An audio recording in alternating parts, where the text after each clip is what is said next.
Okay, well, Hare Krishna devotees, please accept my obeisances. All glories to Srila Prabhupada. I'm honored to be asked to speak today, and I pray that I can say something of value to everyone that can help us advance in our spiritual lives in loving Krishna and devotional service. So I've been asked to speak on this verse here, 9:19:20. Really rich, deep verse. So I'll just get started with the Sanskrit. Um, and then we'll go right into the word for word and, and continue from there. But before I start, I'll say a few invocations. Om Agana Tamanandasya Gyananjana Shalakaya Chakshurun Militam Yena Tasmai Shri Guruve Namaha Shri Chaitanya Manobhishtam Stapitam Yena Bhutale Swayam Rupa Kadhamayam Vedati Swapadantikam Vandeham Shri Guru Shri Yuta Padakamalam Shri Gurun Vaishnavamscha Shri Rupam Sagrajatam Sahagana Raghunatam Mitam Tam Sajivam Sadvaitam Savadutam Parijana Sahitam Krishna Chaitanya Devam Shri Radha Krishna Padan Sahagana Lalita Shri Vishakanvitamscha Nama Om Vishnu Padaya Krishna Pristaya Bhutale Srimate Bhaktivedanta Swami Iti Namane Namaste Saraswati Devi Gauravani Pracharane Nirvishesha Shunnavadi Paschata Deshatarne Vanchakopatarubhyascha Kripa Sindhubhya eva cha Patitanam Pavanebhyo Vaishnavebhyo Namo Namaha Jai Shri Krishna Chaitanya Prabhu Nityananda Shri Advaita Gadadhar Srivasadi Gaura Bhakta Vrinda Hare Krishna Krishna Krishna Hare Hare Hare Rama Rama Rama Hare Hare. Okay, so we'll start in on the beautiful Sanskrit here. I will say I'll say it line by line, and then you guys, if you like, you could repeat after each line. So let's start here. Drishtam Shrutam Asad Buddhva Nanudhyayan Nasandishet Samshrutim Chatmanasham Cha Tatra Vidvansa Atmadrik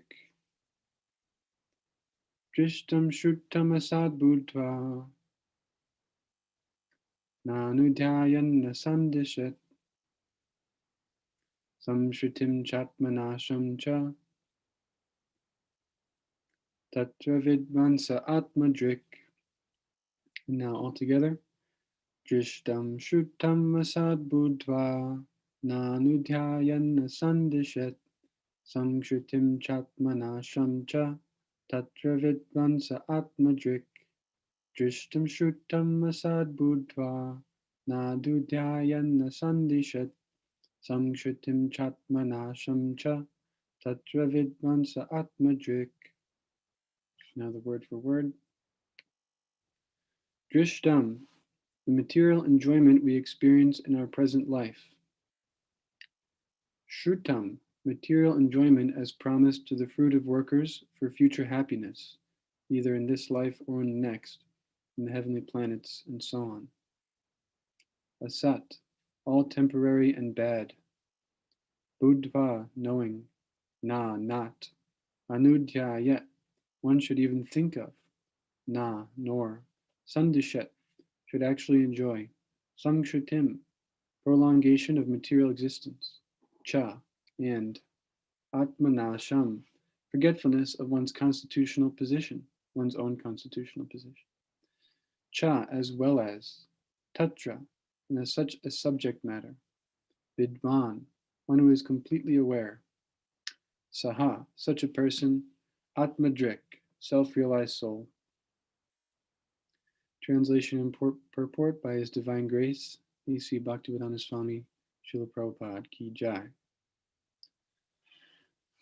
One who knows that material happiness, whether good or bad, in this life or in the next, on this planet or on the heavenly planets, is temporary and useless, and that an intelligent person should not try to enjoy or even think of such things, is the knower of the self. Such a self-realized person knows quite well that material happiness is the very cause of continued material existence and forgetfulness of one's own constitutional position.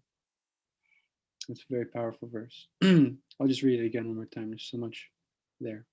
One who knows that material happiness, whether good or bad, in this life or in the next, on this planet or on the heavenly planets, is temporary and useless, and that an intelligent person should not try to enjoy or even think of such things, is the knower of the self. Such a self-realized person knows quite well that material happiness is the very cause of continued material existence and forgetfulness of one's own constitutional position. Purport. The living entity is a spiritual soul, and the material body is his encagement. This is the beginning of spiritual understanding. Dehi nosmin yata dehe do do do do kaumaram yovanam jara tata dehantara praptir dhiras tatra muyati. Thank you, Anupama Prabhu. That's Ananda Bihari and Gaurangi's tune there. One of my favorites.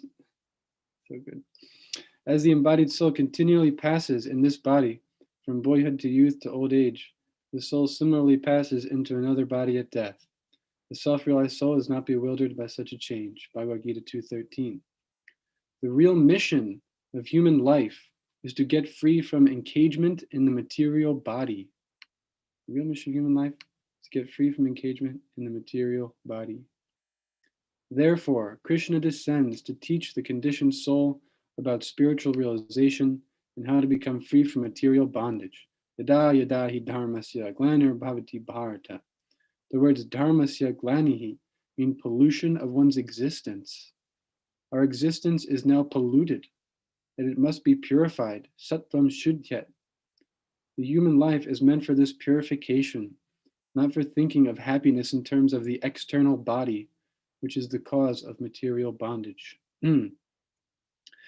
Therefore, in this verse, Maharaj Yayati advises that whatever material happiness we see and whatever is promised for enjoyment is all merely flickering and temporary. Abrahma bhuvana loka punar avartinorjuna. Even if one is promoted to Brahma Loka, if one is not freed from material bondage, one must return to this planet Earth and continue in the miserable condition of material existence. Bhutva bhutva baliyate.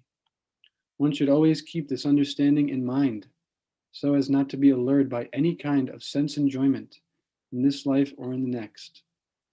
One who is fully aware of this truth is self-realized, sa'atmadrik. But aside from him, everyone suffers in the cycle of birth and death, mrityu samsara vartmani. This understanding is one of true intelligence, and anything contrary to this is but a cause of unhappiness. Krishna bhakta nishkama ateva shanta. Only a Krishna conscious person who knows the aim of an object of life is peaceful.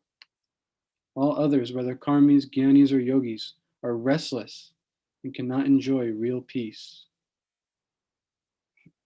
Wow, powerful purport. Just watching the Hare Krishna movie last night with my family, and therein I got a little nervous at one point because it started showing Prabhupada preaching at a Rath Yatra very strongly, speaking like this. And he was trying to convince all the people present that we're not the body, that we're a spiritual being, that we require spiritual substance, spiritual enjoyment if we want to actually be happy. It's such a paradox, the fact that we're here in the material world in a material body. It seems it's so convincing, the idea that we are matter, that we're meant to enjoy the material world. But the fact is, with a little bit of experience, we can all see that it's not the case. That the more we try and enjoy the material world, the more frustrated we become. That it never actually works out exactly as we hope it will. And even when it does, it's not as good as we thought it would be. And so here, Prabhupada again is preaching very strongly on this point, that material happiness is useless. It has no actual value. Why? Because its very existence, the basis of its existence is false. It's temporary, right? It's compared to the tree reflection on water, right? We see that there's an actual tree somewhere, but what we're perceiving is the tree's reflection on water. Now, the problem is we mistake the tree's reflection for the actual tree itself, and we go to try and pick the fruits, go and try and touch the tree from the point of view of the reflection. So then what happens when we go in and we try and touch the tree, we don't actually touch the tree at all. We just touch some water.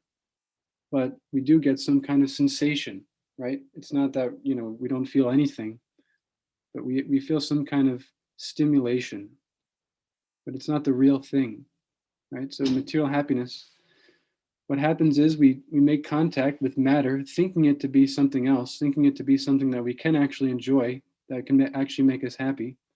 But instead of it actually making us happy, we just get some kind of sensation, some kind of sensory stimulation, right? And it's intense. It's like scratching an itch, right? We feel something.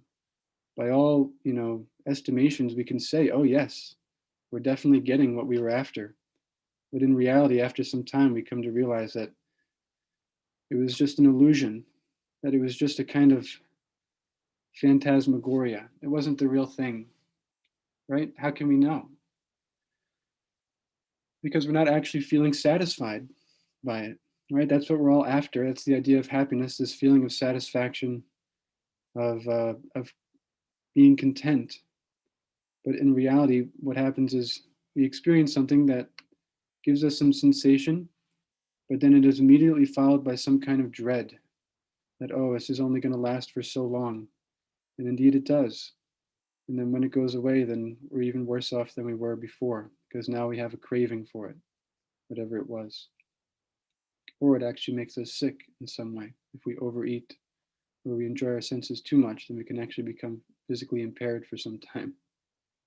So this isn't real happiness, right? This is just some kind of stimulation. It's like scratching the itch. Okay, so then what is real happiness? What's the difference? Well, Lord Rishabdev also speaks very strongly on this topic. He says, Nayam deho deha bhajamni loke, pistan kamanarhita vid pujamye, tapo divyam puchaka yena satvam, sud yed yasmad brahma saukyam tvanantam.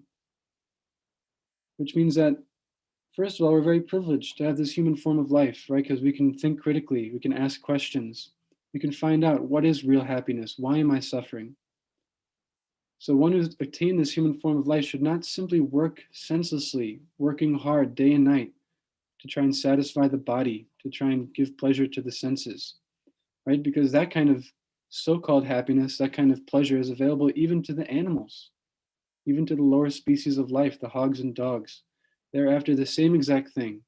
There is no difference. That's why we see sometimes Prabhupada, when speaking strongly in a similar way, called materialistic people two-legged animals.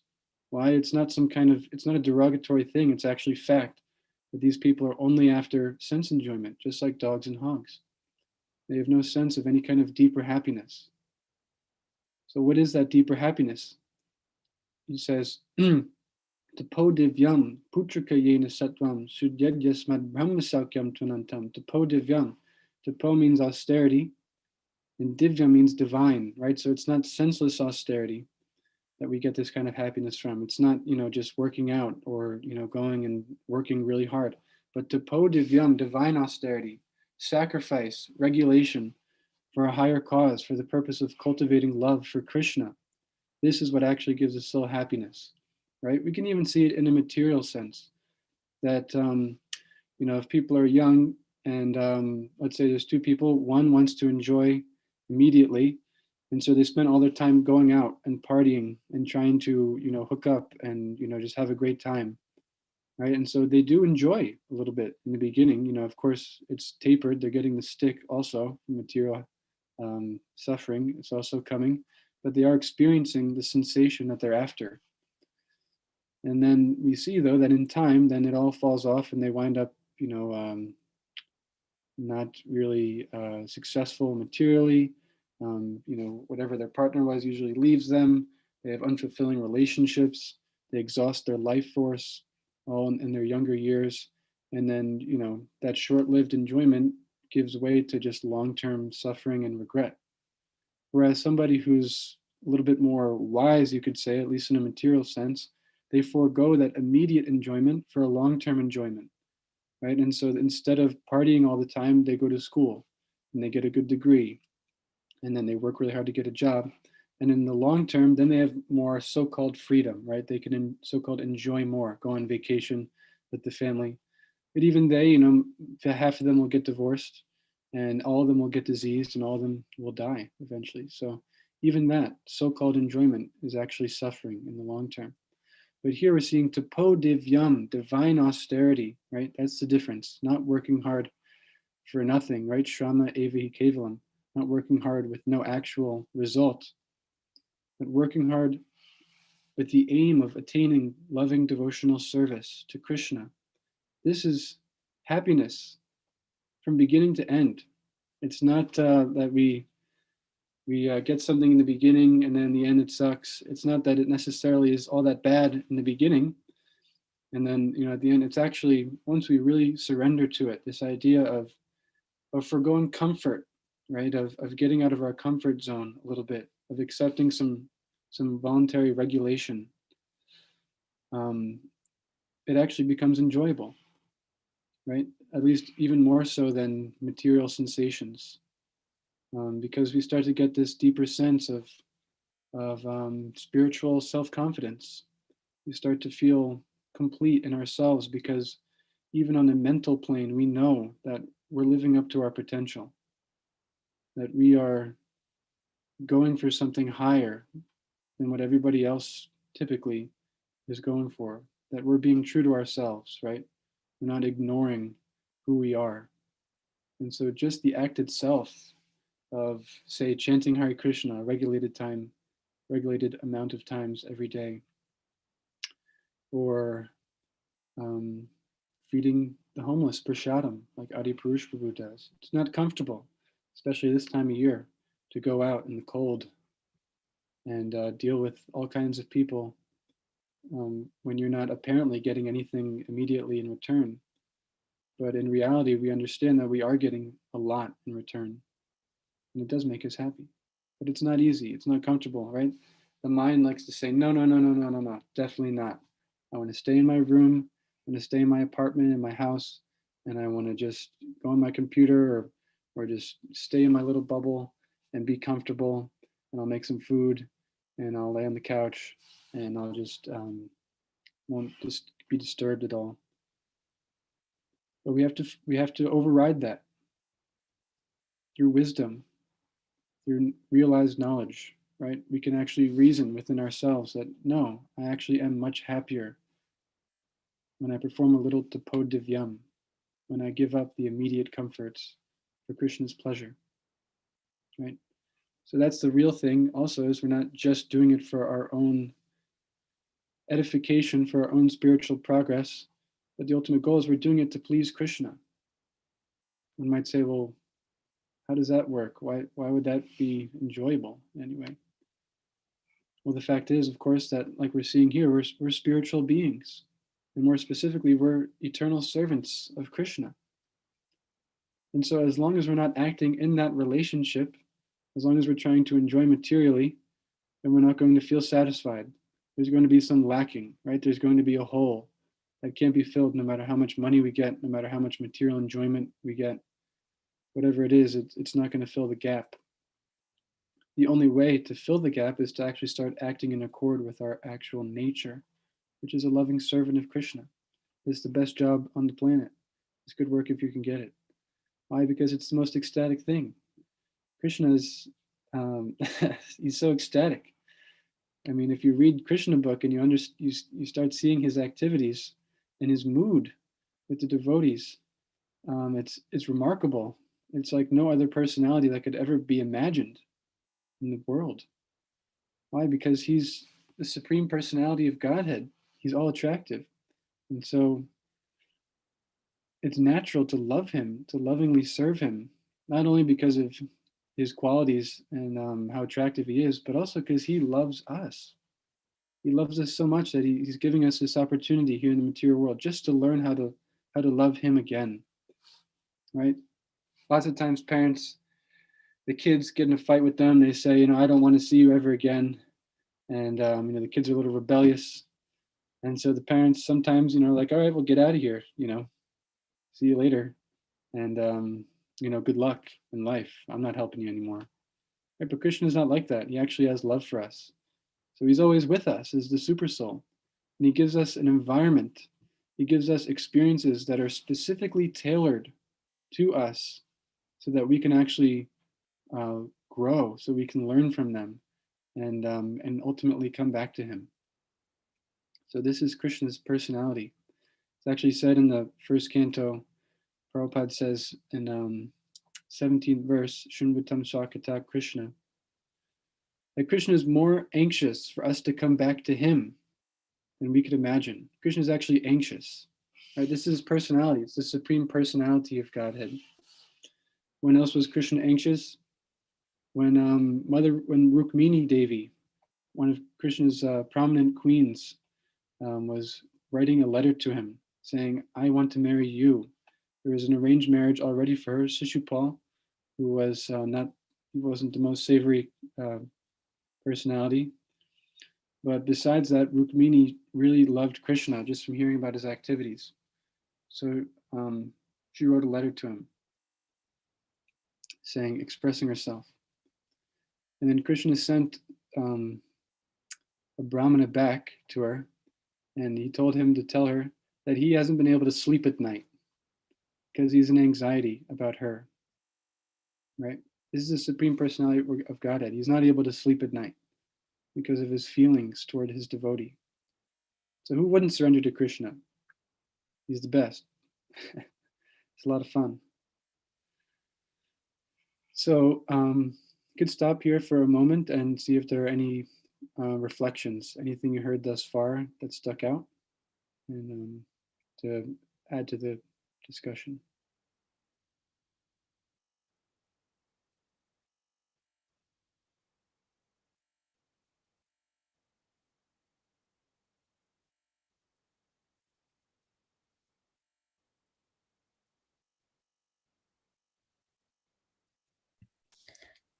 Hare Krishna. Hey, It's so nice to see you. you too. I was thinking about this yesterday. I'm really not a fan of Instagram and Facebook anymore because I see how it brings up certain history and it's just like, oh man, I remember doing that and I wish I can go back. But now that I've been, the layer of false reality has been like slowly diminishing.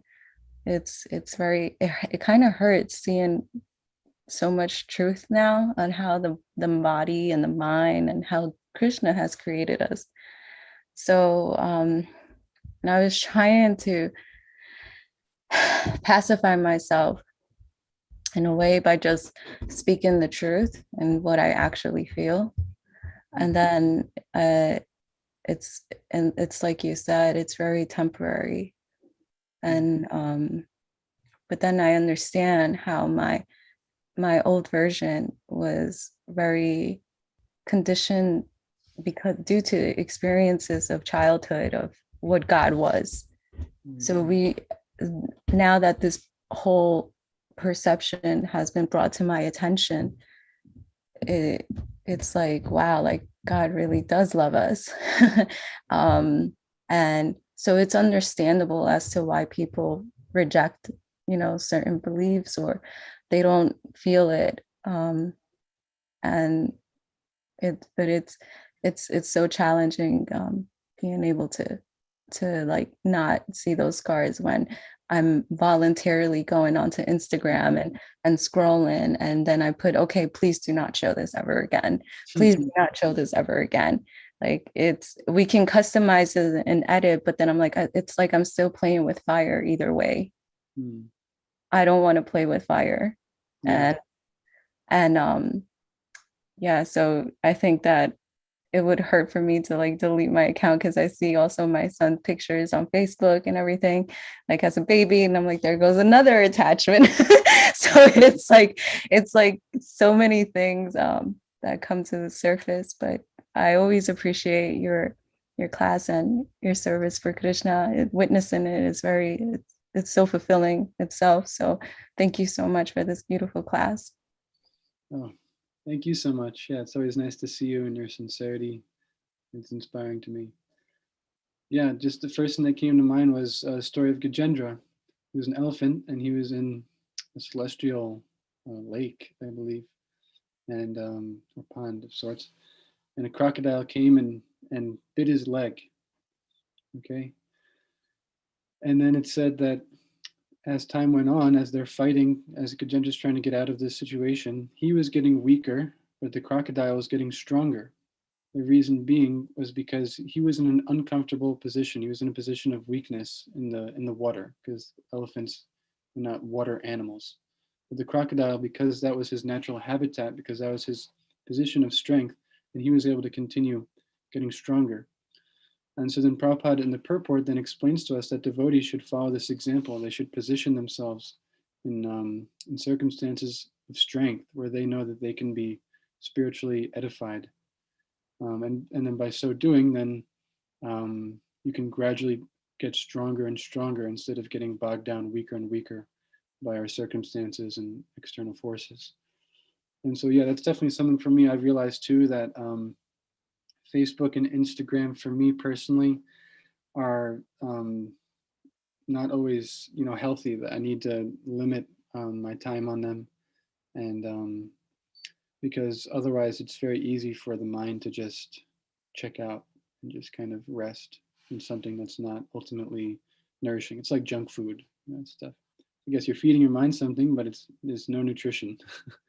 It's simply filler, So, but yeah, thank you for sharing that. That's a nice point and something for me to also remember.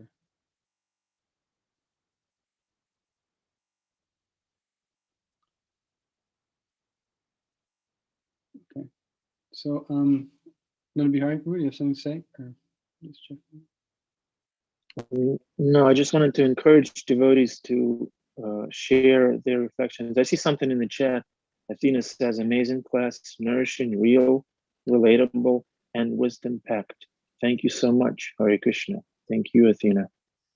AJ says, wonderful class. Andrea says, we'll be leaving early, so I apologize ahead of time. We'll listen to full class with recording later. Yeah, these are our regular people. They tune in regularly, and we can see how gradually everything that is troublesome to their hearts becomes almost completely eradicated. Just like Angel said, the reality is gradually changing. Is that what she said? The perverted reality. So we can see Angel's face becomes brighter and brighter every day. Yeah. Yes, I've noticed as well. That's a fact. It says, Nasta Prayesha Bhadreshu Nityam Bhagavat Sevaya. By regular attendance in classes on the Bhagavatam, am I rendering service to the pure devotee? And all that's troublesome in the heart is completely destroyed. And loving service to Krishna is established as an irrevocable fact. Yeah. So it's okay, Emily has her hand raised. Emily, go ahead. Yes. Krishna devotees, thank you so much, Anupam. This was a super awesome and rad Bhagavatam class. I wanted to share and then ask a question.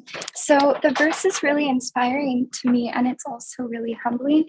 Personally, I can conceptualize that this material world and life doesn't bring happiness, but still I have a taste for it. And so it's a really humbling verse because I read it and I can conceptualize, but I also still have a taste, even though it's full of suffering. So there are things like that which I can conceptualize but still don't fully grasp yet. And there's something really simple I was going to kind of ask you to share your thoughts on, is we always hear this, that Krishna is the all attractive. That's what his name means. But for somebody who's never heard of Krishna being all attractive, they might say, well, I'm not attracted to Krishna, or aren't other forms of God also all attractive?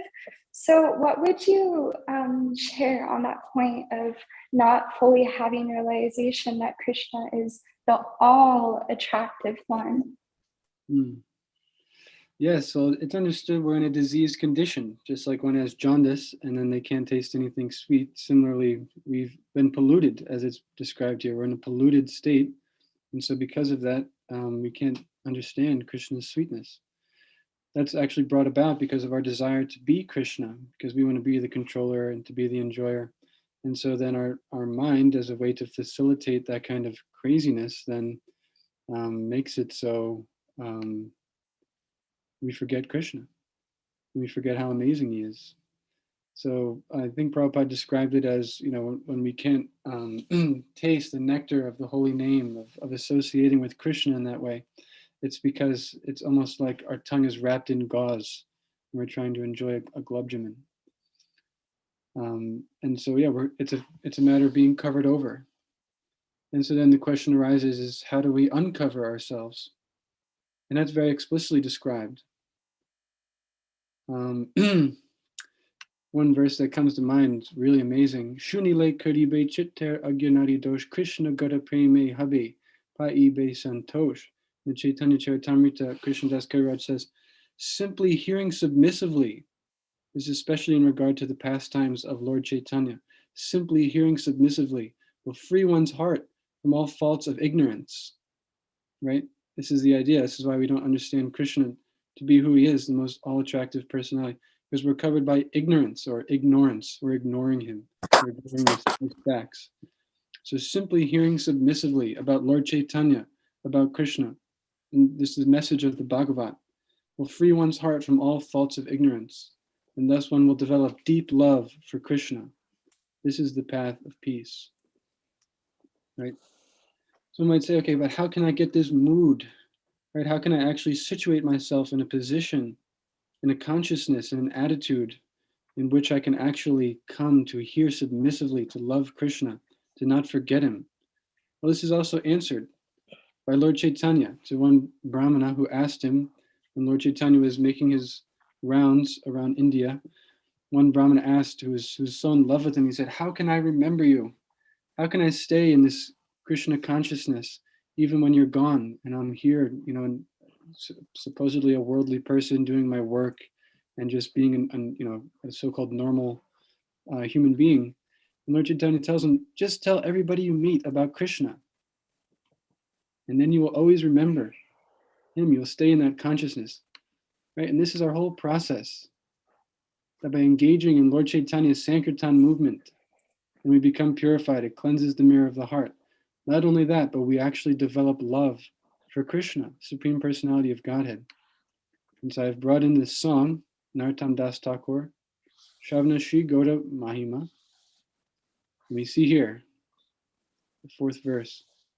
Anyone who takes pleasure sporting within the waves of the ocean of Lord Chaitanya's distribution of love of God immediately becomes a confidential devotee of Sri Sri Radha Madhava. It does not matter whether such a devotee is in the renounced order of life or whether he is a householder. If he is actually taking part in Lord Chaitanya's Sankirtan activities and actually understanding what it is, then such a person is always liberated. Narottam Das aspires for his association. In other words, the way to uncover ourselves, the way to get this taste, to deepen our relationship with Krishna, is through Lord Chaitanya, through serving Lord Chaitanya, carrying out his order. And what is his order? Become Guru. by my command become Guru and save this land. And that actually means that we become authentic followers of Srila Prabhupada and of Krishna, that we maintain a level of integrity and we share Krishna consciousness with others. The best way Prabhupada recommended was through sharing his books, because we may preach to somebody for some short amount of time and they can be inspired ultimately, but we see time and time again that the thing which really turns people, that really convinces them oftentimes that they're not the body, that they're meant for service, not selfish enjoyment, is Srila Prabhupada's books, because they're coming from different existence. They're coming from the spiritual world.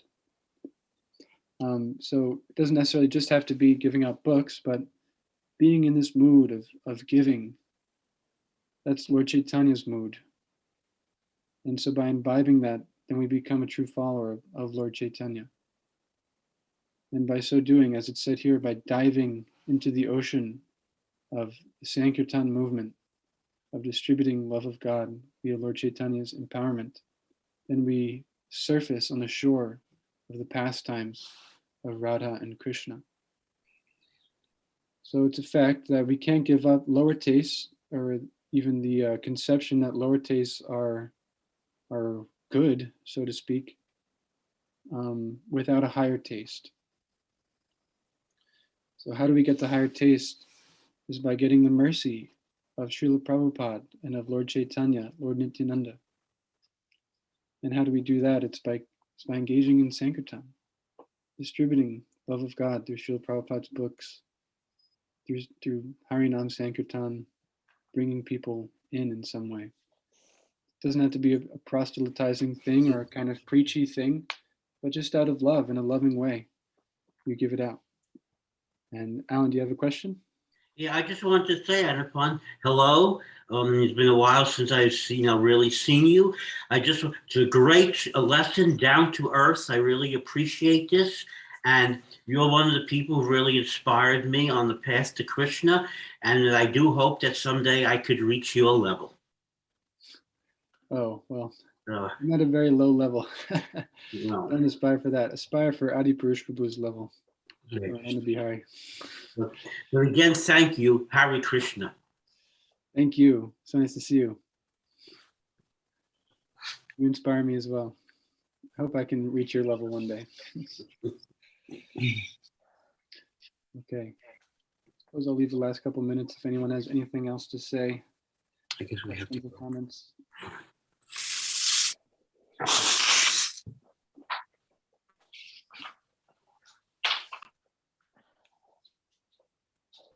Isabel, go ahead.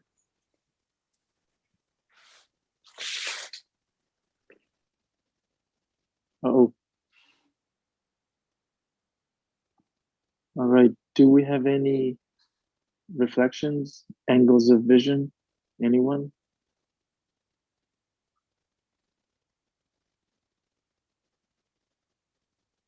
Let me see. Let's see if there's anything in the chat. Appreciations. Okay. And I'll just read one more stanza of this amazing song by Narottam Das Thakur. Anyone who simply chants the name of Sri Krishna Chaitanya will immediately develop love of Godhead.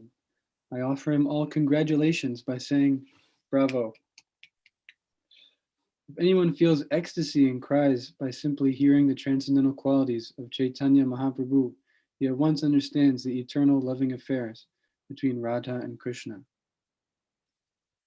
So, Gorpranim's not for a while, but it's never a bad idea to get into Lord Chaitanya and read the CC, Chaitanya Charitamrita, and teachings of Lord Chaitanya, because he's the best. There's one amazing arrival address that Srila Prabhupada gave in Atlanta,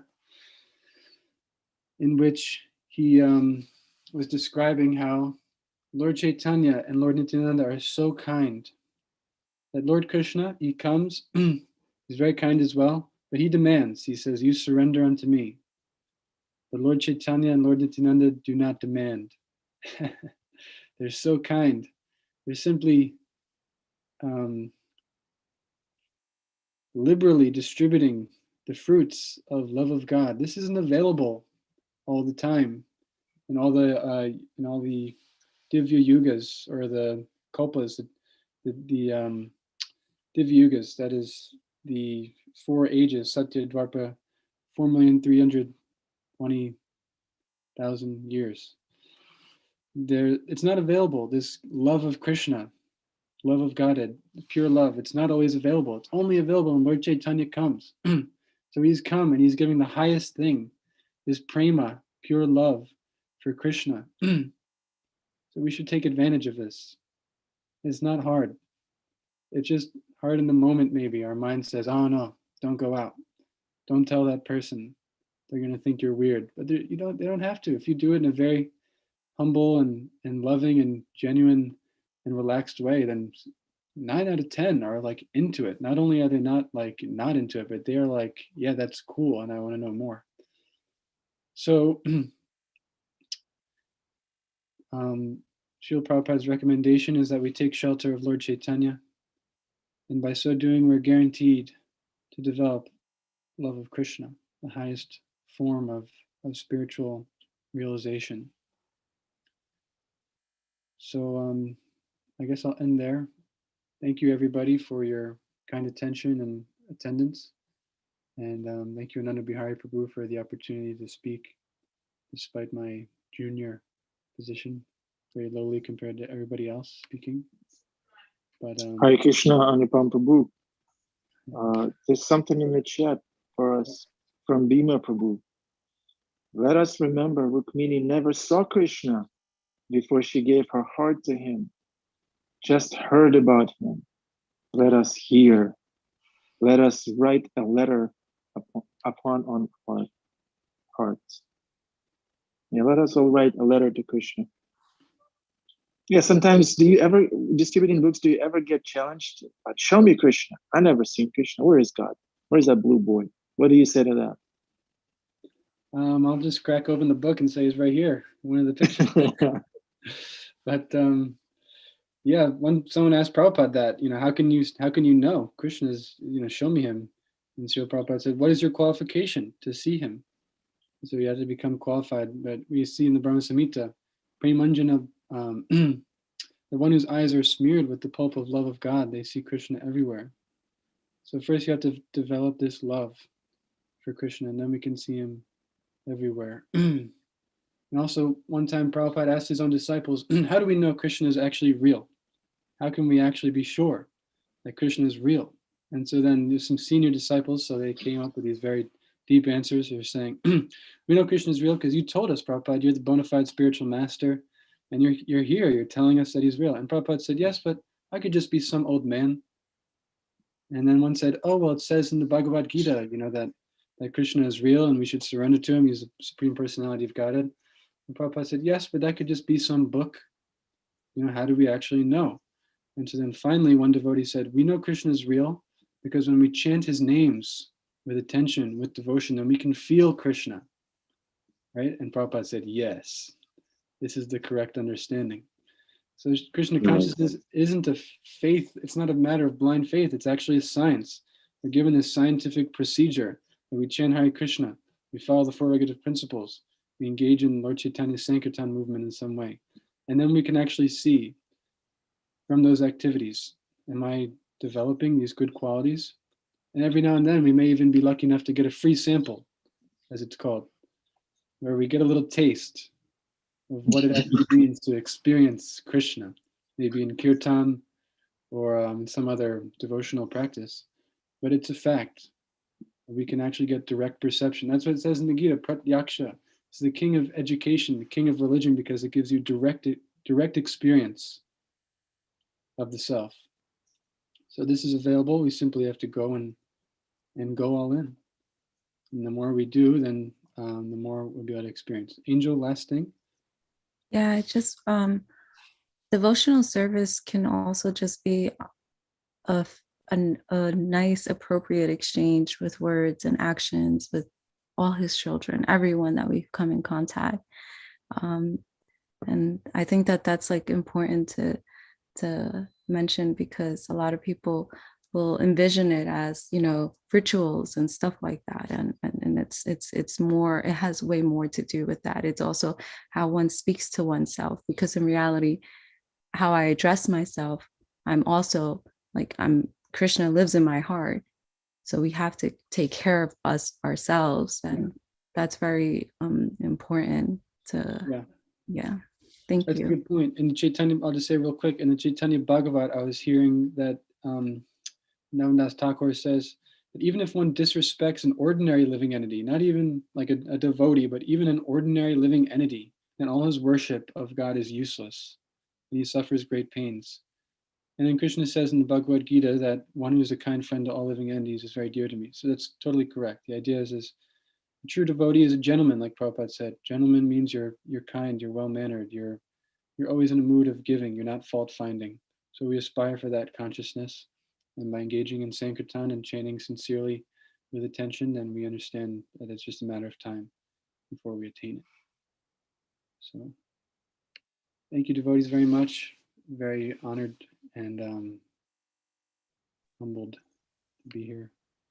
Thank you, Nana Bihari, Prabhu. Thank you, Anupam Prabhu. Thank you, Angel, Bhima, everyone who contributed to class. See you again tomorrow.